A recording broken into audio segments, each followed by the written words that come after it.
Hi everyone, Marina here, and the topic of today is going to be a little bit controversial. If you're not comfortable with me talking about parts of the female bodies, please feel free to stop the video and click on the X button. Anyway, I'm not sure if you remember, somewhere about October last year, I made a video of my decision of not having children, mainly because of money issues. It's very expensive. But not too long ago, I had a talk with a friend, and I was talking to her about moon cups. If you don't know what it is, never mind. But while we were talking about that, the discussion turned into menstruation, and she was telling me that she doesn't need it anymore because she already had menopause. And I asked her, menopause? Aren't you a little young to have menopause? And she told me she had her first inkling of menopause when she was 41 years old. And I was so shocked and I was so surprised because 41 years old is too young. And I asked her, Alessandra, don't you think that it's better now? You don't have to experience through stomach cramps, the pain that you go through when you have your period. And she told me, yes, that's true, but at the same time, I miss being a woman. I miss having the idea that I am able to produce a child. And that statement really jolted me. Hey, I'm gonna be reaching this age in just some more years, and it's now or never. In the end, you know money, while it is important, we can still somehow, we made it work so far.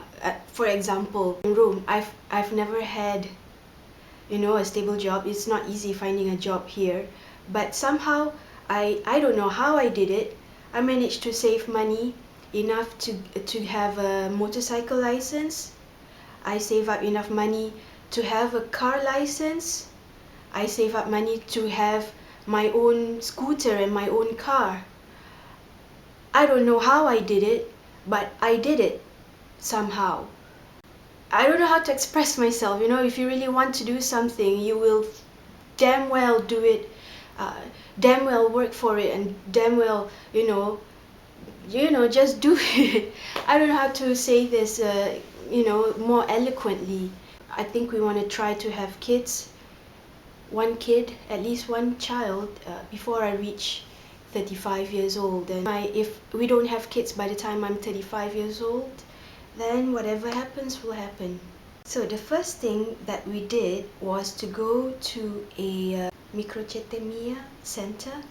This is an organization which does blood tests to check for this term called anemia mediterranea, which is a blood disorder which is carried genetically, and it originated in the Mediterranean. Basically just did a blood prick, and 1 week later we found out that we are both tested negative, so we don't have this genetic issue, which is great. Because if you have that disorder, your offspring will be affected. Worst case scenario, they will be deformed. It occurs more for Europeans rather than Asians. So thank goodness we got our results back and we are both negative. And then yesterday, I went to gynae for the first in Rome, and I think that was the scariest experience I have ever had. I mean, this isn't the first time that I had a pap smear test, basically. I did it in Singapore before. It was uncomfortable, but it was nowhere as painful as the one that I went to yesterday. And bear with me, it's gonna get a little bit gory. And if you've never had a pap test before, pap smear test, basically they're gonna have this utensil, this wide, I think, this long, this wide, this wide. And I think it's gonna be I think it was this big. What the doctor do is gonna take that plastic utensil and shove it into you. that was what she did. She shoved it. She wasn't gentle at all. She shoved it into me, poke, poke, poke, and I was like, oh my god, please, it.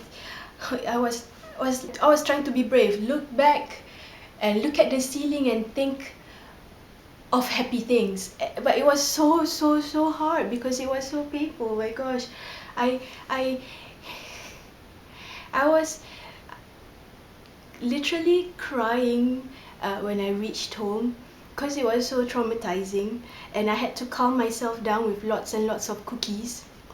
And yeah, even up to now, even though you see me smiling right now, I feel really uncomfortable. Just when Kurt got home, after that I asked him for lots of comforting, lots of cuddles, because I was really traumatized.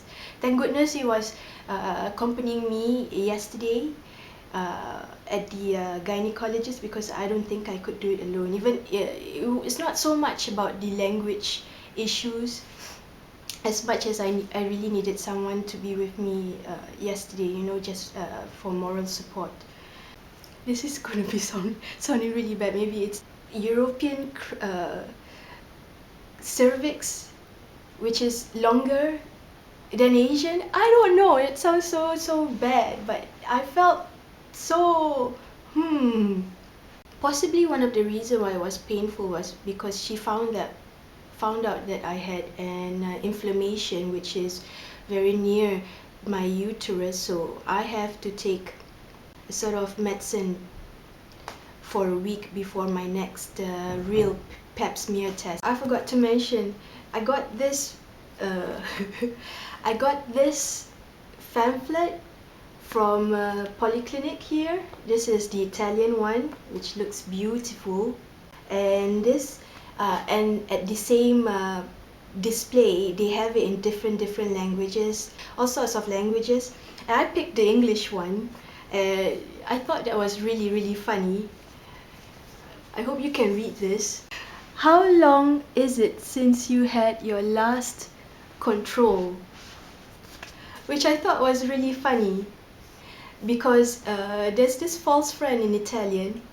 Controllare means check up, but it doesn't work in this sentence here. But that was funny to me, and I have to digress about the last sentence here. It is painless, quick, and simple. Oh God, it is not. It is not. And uh, I know I'm being such a baby, and but after which she diagnosed me with more visits. I have to do more visits to see different doctors. By the way, in Italy they have this thing. This is called a ricetta, which is basically what the doctor will prescribe to you. If you want to go to another specialist, go to for another examination. I have to do another pap test. I have to do to check if I have rubella or stuff like that. I have to do a screening for, I don't know what this is.